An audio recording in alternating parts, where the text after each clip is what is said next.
It's too early in the morning for me to speak coherently. But we'll try. We'll try. And I really shouldn't have said this so early in the morning. So, welcome back to another video. And yeah, I mean, it just hit me that, exams are coming up. And I think there are two types of people when it comes to stress, or exam stress specifically. The one person who perceives exams as a part of him that will that is very far in the distance, and the second person is somebody who just constantly stressing out about the exams, even if it's very far in the distance. So I constantly oscillate between these two types of people. So right now, I think the only thing that's gonna help me is one, to just attempt to chill, and two, to plan out stuff. Because even though I'm the most impulsive person I know, I don't know. I mean, I'm very impulsive and I don't really follow plans. And even if I make a plan, it's very likely that I won't follow it. But still, making plans is so much more about following it. It's much more than just following it, but it's more so about giving you that comfort that there is a plan, even if there isn't. So, my point being that I decided to plan out my revision just to get an idea of how long is left, how much I have to do, and just see. It just gives me that comfort that okay, I have enough time, and it reminds both parts of my brain. So for the part of my brain that's stressing out too much, I have enough time. For the part of my brain that's not stressing out enough, guess what? We just have 12 weeks.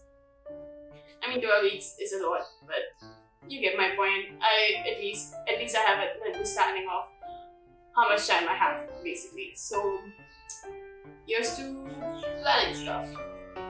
So, fair warning people, this is not going to be aesthetic or neat from any angle, as you can probably already understand or predict from my very strange title. I honestly have no clue what kind of handwriting I was going for. Anyways, I flipped back over to my calendar spread and just counted up the weeks until my exams. This is my pre-mocks, by the way, or prelims, basically. So yeah, and then I started listing down the weeks and dates and stuff.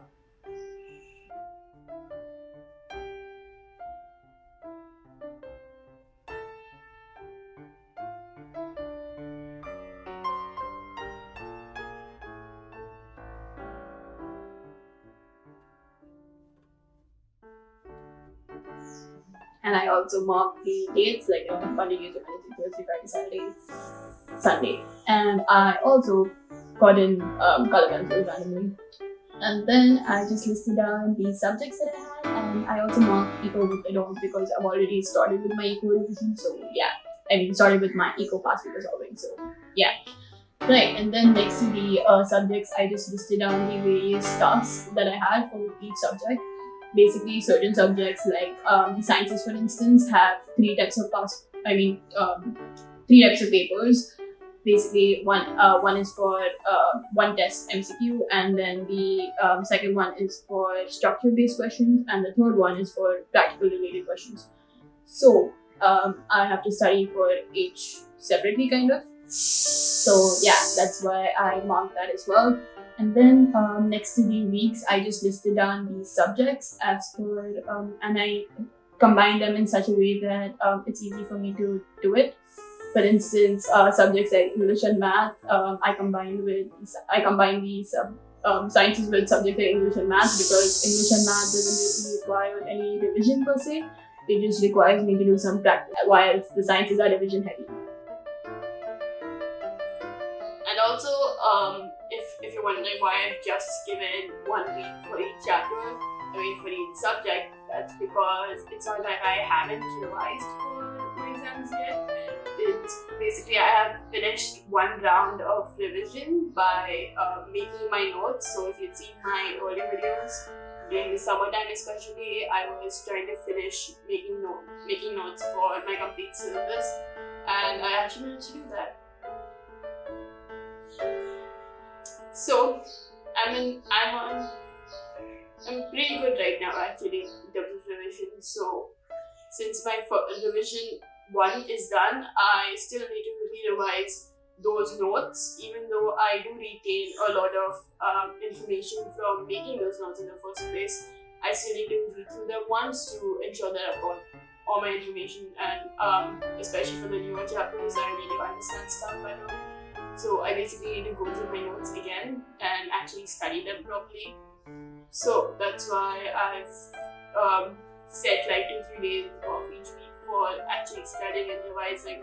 And if I have to solve like worksheets for questions by that topic, so I get a better understanding of those chapters before I actually start practicing papers.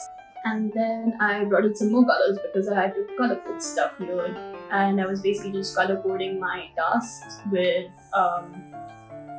different colors. And I'm very picky with my colors, I think, because I wasn't ready to get any more of them. So for French, I just use the same colors and then cover everything with brown, which doesn't make sense, but it makes sense.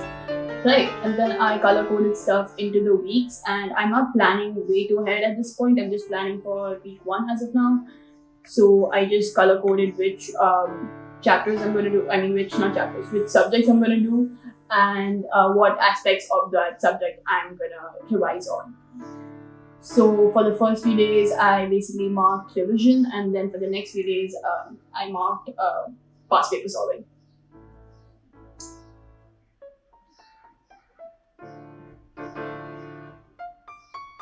And this was how it looked.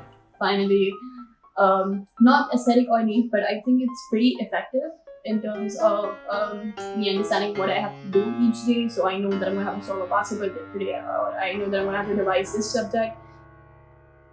And I think practicing papers is really important, especially when it comes to Cambridge igcse, the one that I'm giving. So yeah, and also for the last few weeks of September, I've kept it blank because it's I think the month of September. I've kept the month of September blank because I think I'll be solving past papers in the time past papers. In the month of September, I plan to solve past papers at a stretch.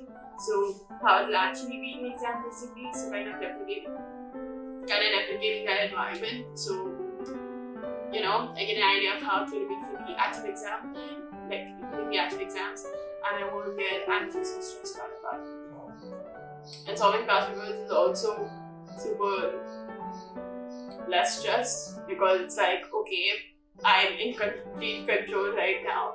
So it's as if I'm giving my exams once and I'm in complete control, and I can see my results immediately by collecting the past papers. So it's just a lot nicer, if you've practiced hard enough and been studying hard enough, you can just be a little happy with yourself and hopefully a little stress free. So yeah, that was my chat, and I really shouldn't have filmed this so early, but whatever. And thanks for being here.